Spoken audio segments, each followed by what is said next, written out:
In the September primary, voters will also have a chance to pick from 7 Democrats running for Register of Deeds in Suffolk County. One of them is our guest, Michael Mackan. Thank you very much for being with us, Michael. Thank you, Chris, for having me. I really appreciate the opportunity to come in and talk to the folks.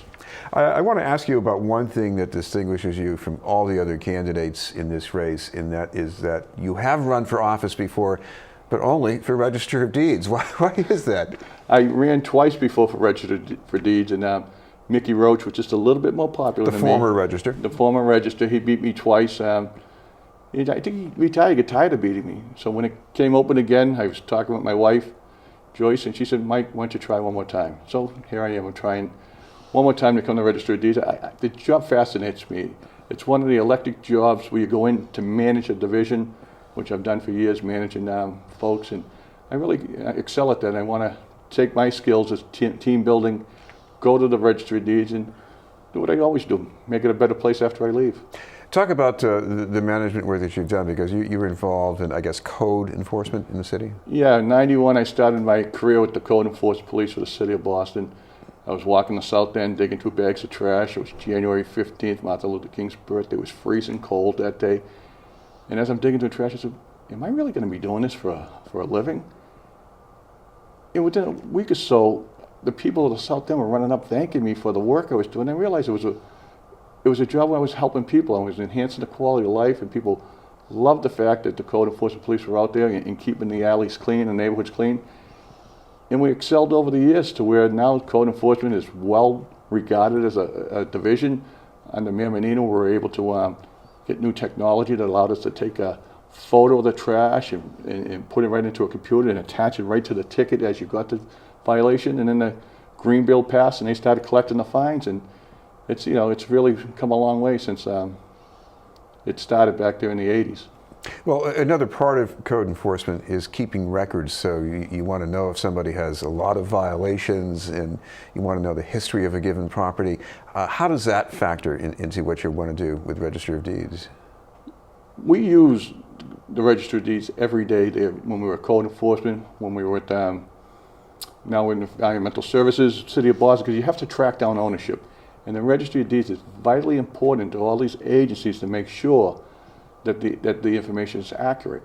I go onto the website on a regular basis after I check the assessing, water and sewer, because water and sewer, if you have monthly billing and they have property, you can really find the owners quicker. But if it's vacant land, it's very difficult to find the ownership sometimes. And we search there. I laugh because when I first started at code enforcement, this was my computer, this little pencil like this, and that was my delete button. We didn't have any computers, we had no technology. It took a while for all that stuff to come in as we presented ideas and how we can improve and enhance the department, and we did it. And I look forward to doing the same when I'm the Register of Deeds. Well, I have to confess, I have gone online to look up records in the Registry of Deeds, and I've struggled with that. And I go back to having to pour through the books all the time, too. It is a little confusing, because when you go on to the website there, and you get am I going to search by property, or am I going to search by address, am I just going to search by the person's name?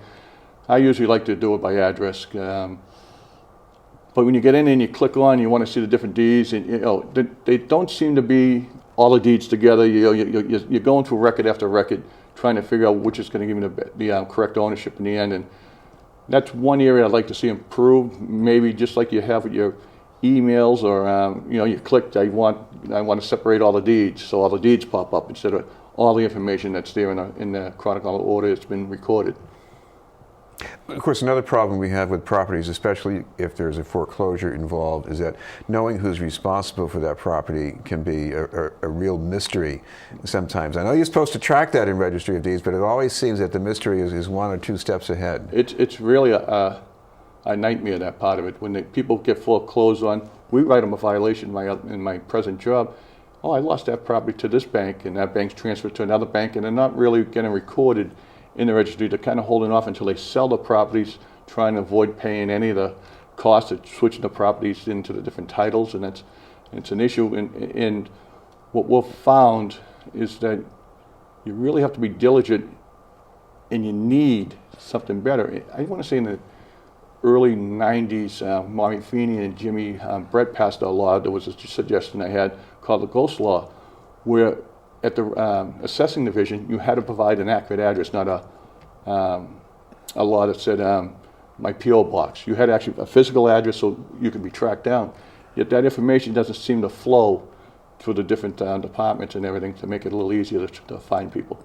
Well, this is an office that since the end of last year has functioned without a permanent register because Mickey Roach retired. And I guess people must be wondering, is that, well, it seems to be doing okay, so what would a new register bring that hasn't been there before? What would you bring that hasn't been there before? It's a crazy thing. Probably the most reliable, most experienced folks actually work there, but they have to leave their jobs if they wanted to run, and they'd only make $1,000 more after they were done. So why would they bother doing that when they can stay there and keep that place running and running? If I was the Register of Deeds, I would provide leadership, team building, and do what I always do. We will work hard, roll up our sleeves, make sure that this place is number one in the country for performance, and everybody together would have a quality of life lift, and we would all strive together.